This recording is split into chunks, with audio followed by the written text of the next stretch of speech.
And so when I'm thinking about the metrics, I'm thinking in terms of like what metrics relate to quality over just quantity. So I'm never really thinking about, all right, we want to increase the numbers this month by 150%.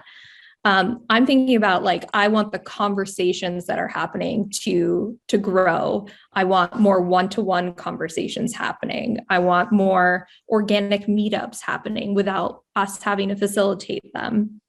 And then hearing from people in our community that we help them like close a deal, or we help them lead a workshop internally about product qualified leads, or we help them sell product-led sales to the executive like committee, and now they're all bought in and they're going to execute on it.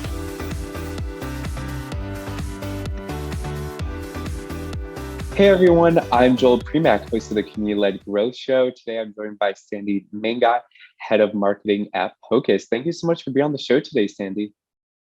Thanks, Joel. So happy to be here. Of course. Well, we're going to start off with an easy question to kick off our conversation. So would you please give everyone a 30-second intro about yourself?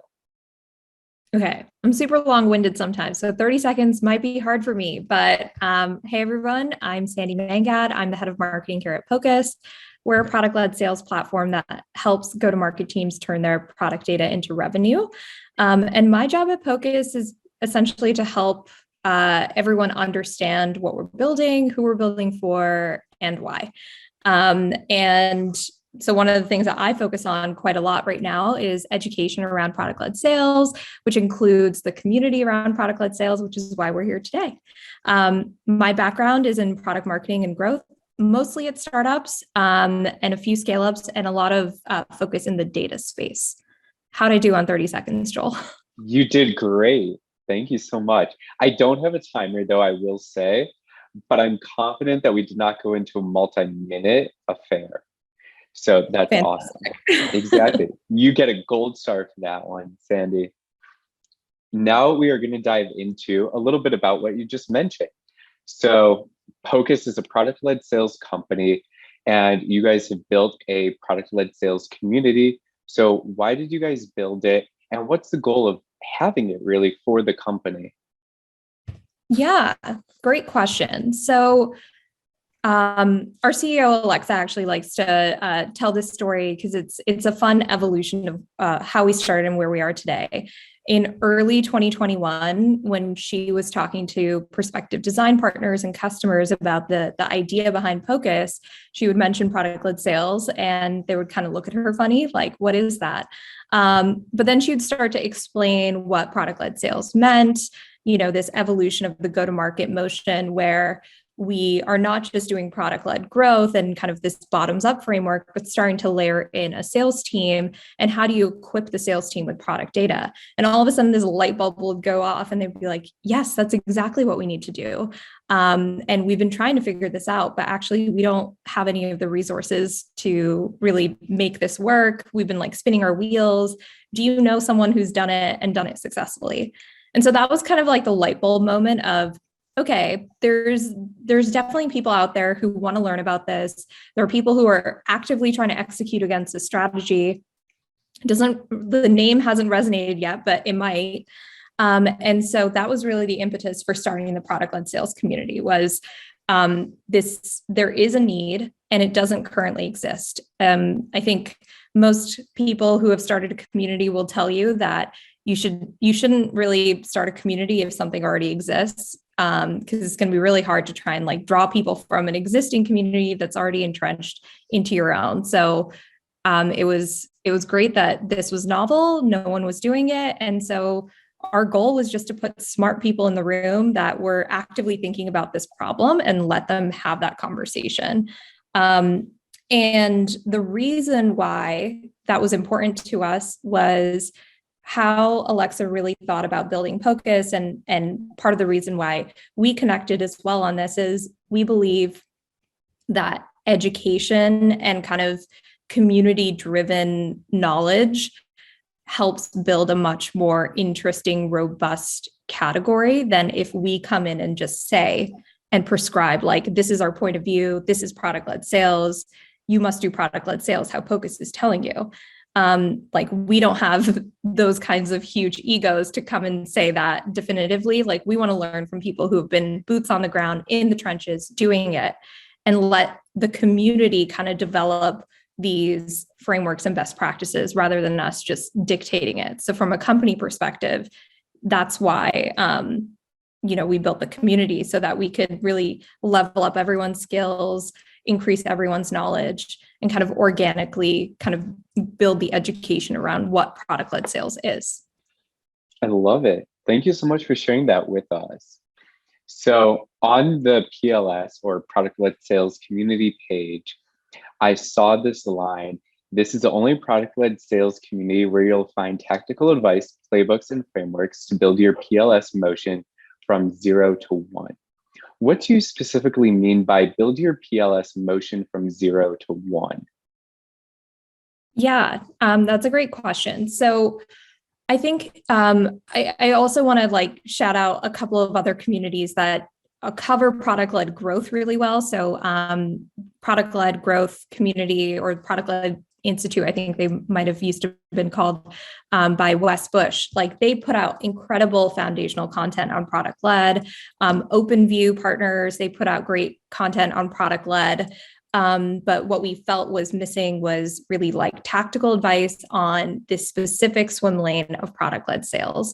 So there's a lot of content about how to build your product-led onboarding. There's a lot of content about kind of getting buy-in for product-led at your company, but we noticed there wasn't a ton of advice on how to hire your product-led sales team, or how to build out a sales assist team, or how to structure your CRM and data warehouses so that you're optimized for executing on product-led sales.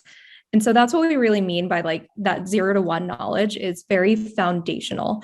So what are the best practices when you're starting to think about hiring sales team?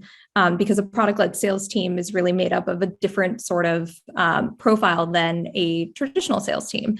And so we wanted to gather those best practices and foundations and frameworks, and give you those building blocks so that you can quickly learn how to go from not knowing what product-led sales is to understanding it, and then starting to implement some of the strategy, which really starts with kind of tools, processes, and hiring in our perspective.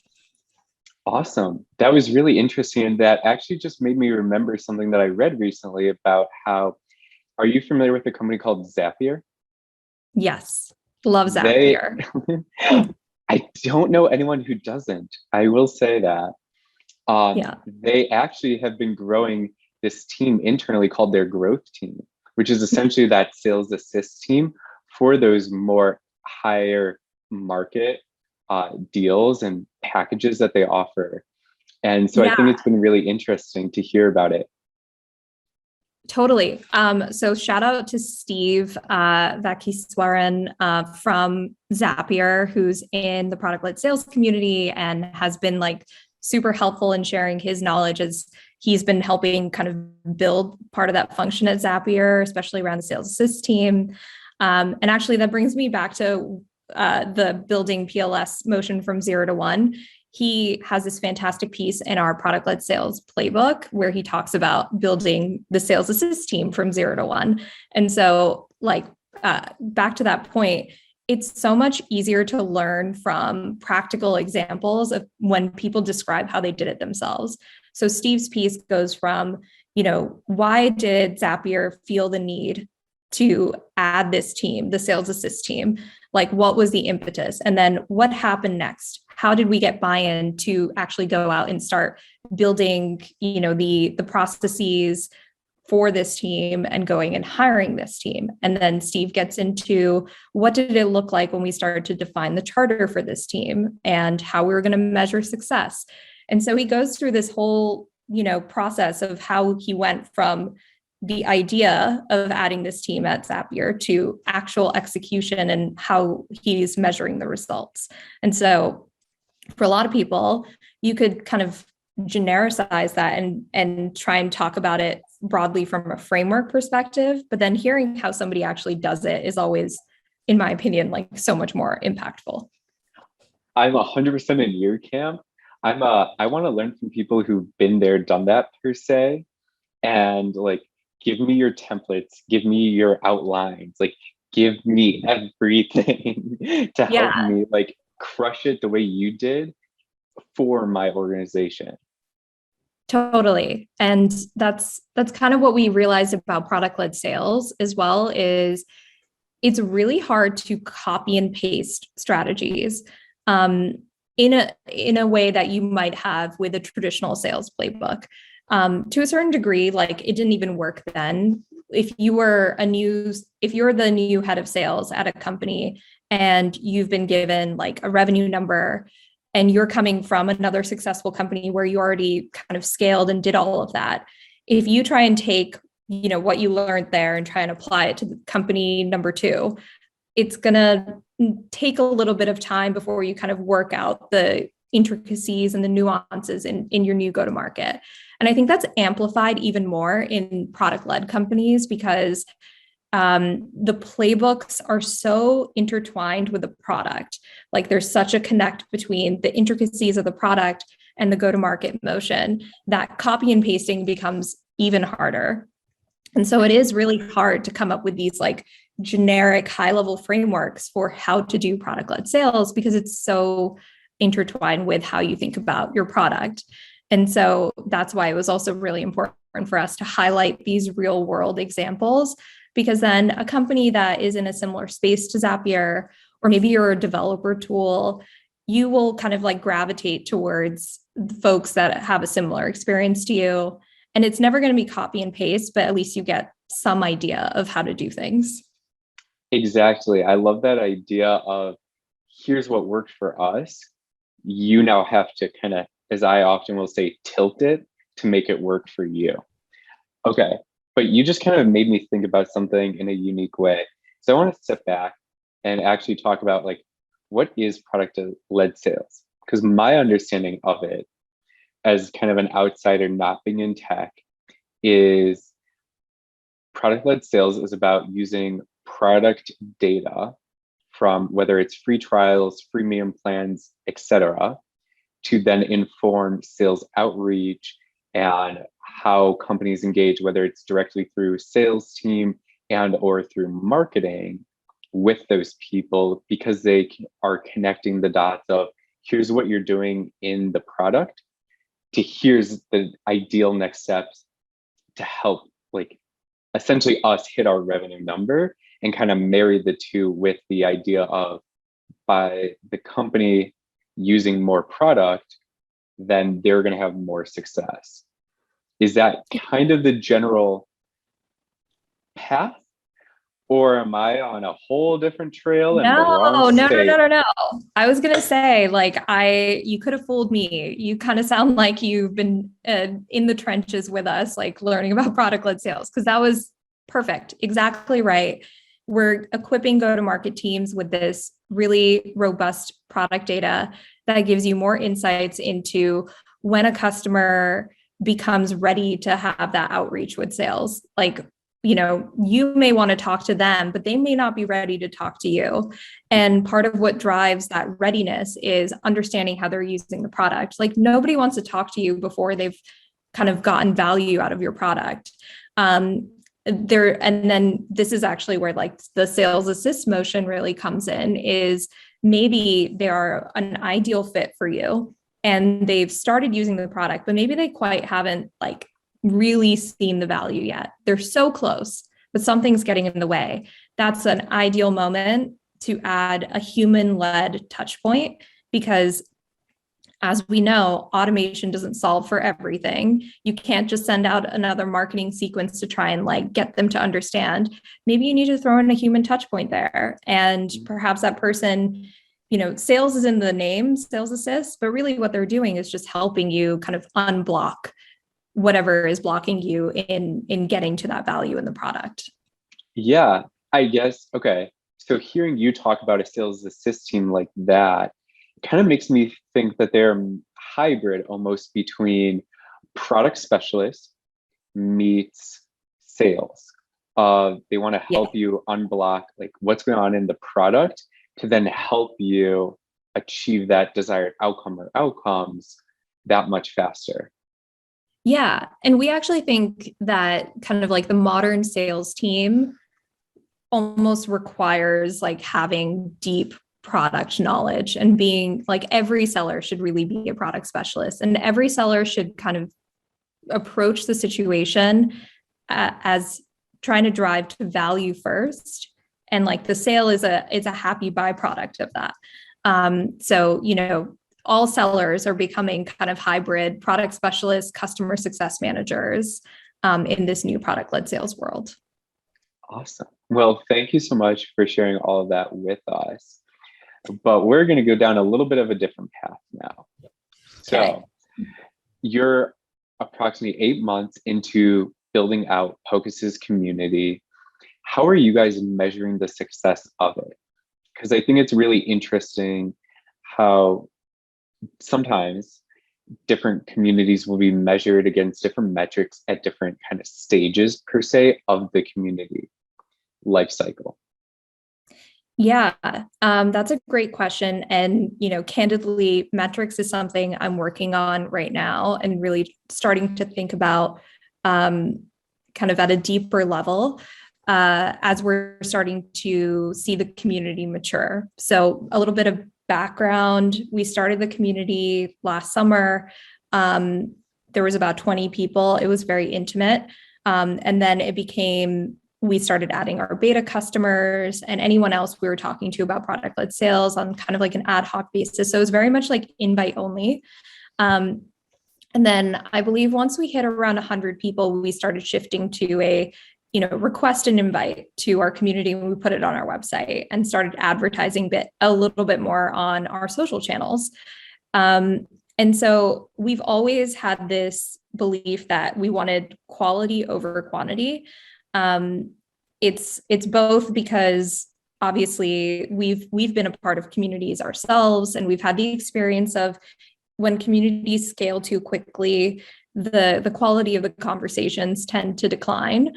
And so, for our own selves, we needed to not scale quickly because we knew we couldn't manage the quality of conversations at scale with the amount of resources we had. So we selfishly made the community very kind of, I would say, like not exclusive, but intimate, just to maintain the quality of the conversations and kind of authenticity that everyone was bringing to the table.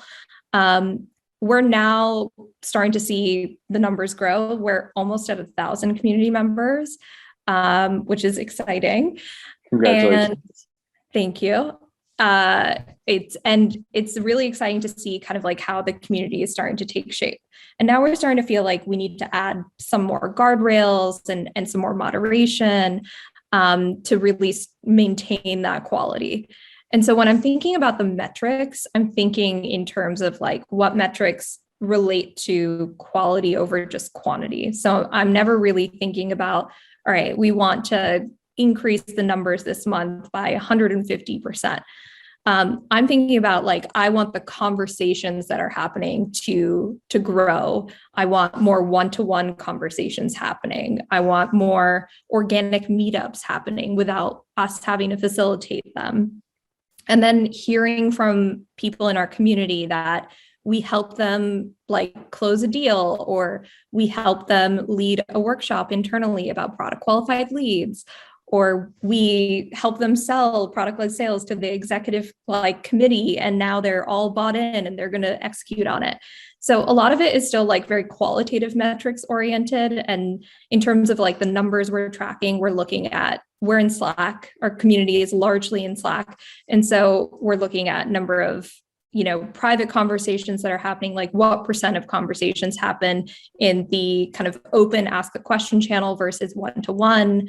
We're looking at how many of those organic meetups are happening without us every month. And we just started doing a quarterly NPS survey. So trying to understand, how would you feel if like the Pocus community went away tomorrow? Would you still be able to like go on? And we want to see more people feel that the Pocus product-led sales community is so integral to their weekly lives.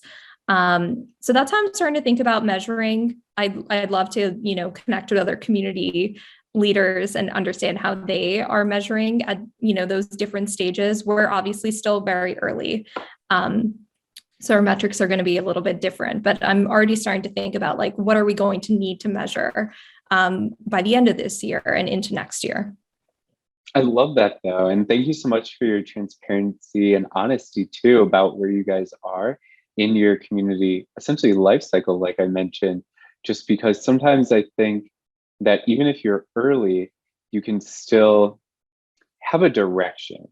And the general theme of the metrics that I heard you talk about was really around engagement over just pure growth.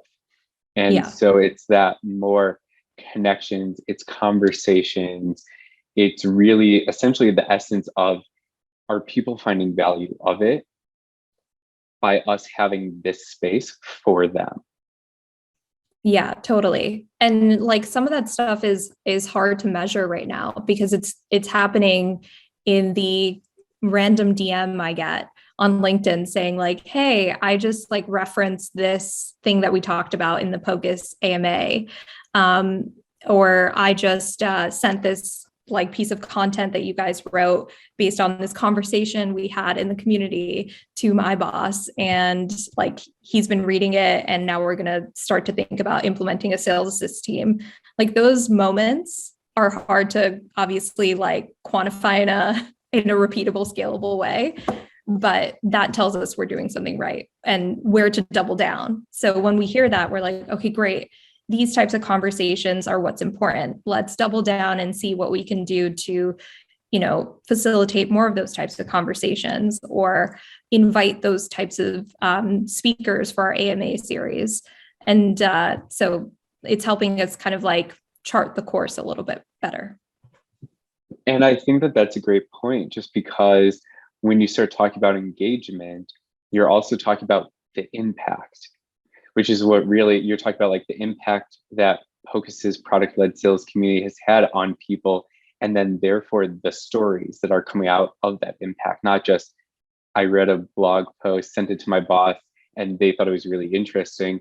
But next kind of like higher level is we're talking about how can we do this at a company?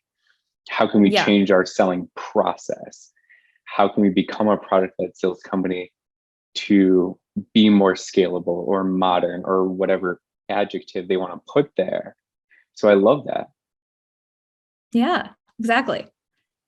Awesome. So as I just kind of mentioned, and you did too, you guys are about 8 months into your journey of building out the community. So what are some lessons, any and all, that you'd be comfortable sharing about your community building journey? Yeah, so many lessons. I think, one of the things we realized pretty quickly was people were craving that very tactical, very, driven by real world examples, those frameworks, those best practices. So we noticed that like the AMA conversations that were doing the best were the ones that were getting deep into the weeds with people who were in the trenches. And maybe the conversations that were a little too high level were the ones that weren't necessarily like feeding people. Like they weren't getting super excited about it. So that was one like key lesson learned. More of a broad lesson learned for me was don't overcomplicate things. Like, for example, we started hosting some workshops because we heard from the community that they wanted more workshops on things like product qualified leads, like how to start your PQL program. And initially we like really wanted to make this like a very cool interactive workshop with fig jams and Miro boards and like people interacting and digital whiteboarding.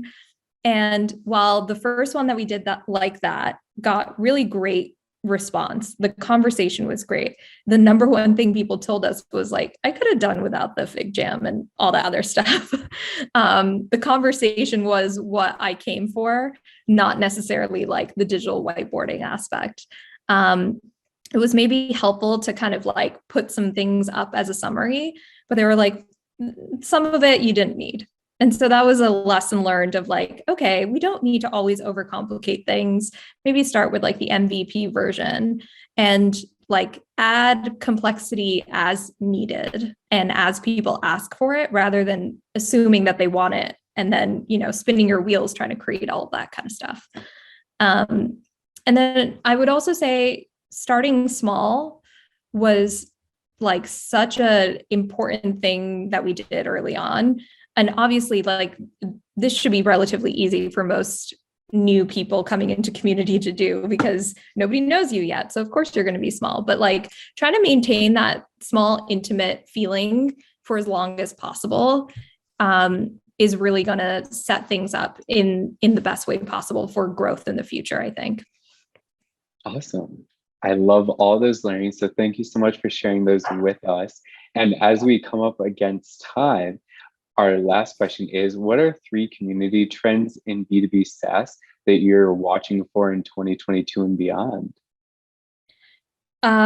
This was a fun one to think about. So community trends that I'm thinking about are, number 1, community-led growth.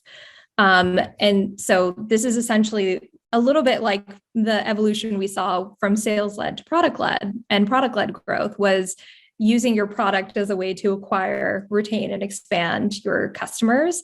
I'm seeing a lot of people leveraging community as the way to acquire, retain, and expand your customers. And I think that like that relationship between a PLG motion, community-led motion, plus, like the ability to layer sales into that with PLS, I think that's going to be really interesting to see. And I'm seeing more and more companies doing it. So seeing that evolve is going to be very cool this year and beyond.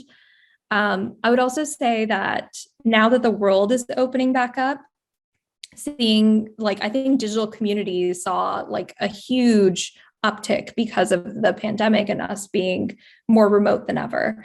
And now it's, I think, going to be interesting to see how we can bridge the offline connections and community to the online, and making sure that we can do both and facilitate both in a way that works for everybody. Because now we've got these like vast global communities. So how do you also then translate that to like, the in-person real life connections? I think that's going to be an interesting one to watch and see how some of those larger communities and companies that are doing it facilitate that online offline connection. And then the last one, I think, is like the acquisitions we're seeing in the community space. So seeing how, SaaS businesses are acquiring communities and helping those communities scale with all of their resources, and how that changes the dynamic of those communities is something to watch in 2022. I love you. I could do a whole episode on the last trend. It's one of my favorite things to talk about with people for many reasons, but nonetheless, we won't get into that today, unfortunately. But nonetheless, I had a great time chatting with you, Sandy. And again, thank you so much for being on the Community-Led Growth Show today. What are the best channels and or handles for people to connect with you or follow you on? Yeah, definitely. I write a lot on LinkedIn, so follow me on LinkedIn. Follow the Pocus company page on LinkedIn as well. We post a lot there. And then my personal Twitter handle is just Sandy Mangat 1. Go to pocus.com /community if you want to join our community. Awesome. Thank you so much and have a great day. Thanks so much, Joel.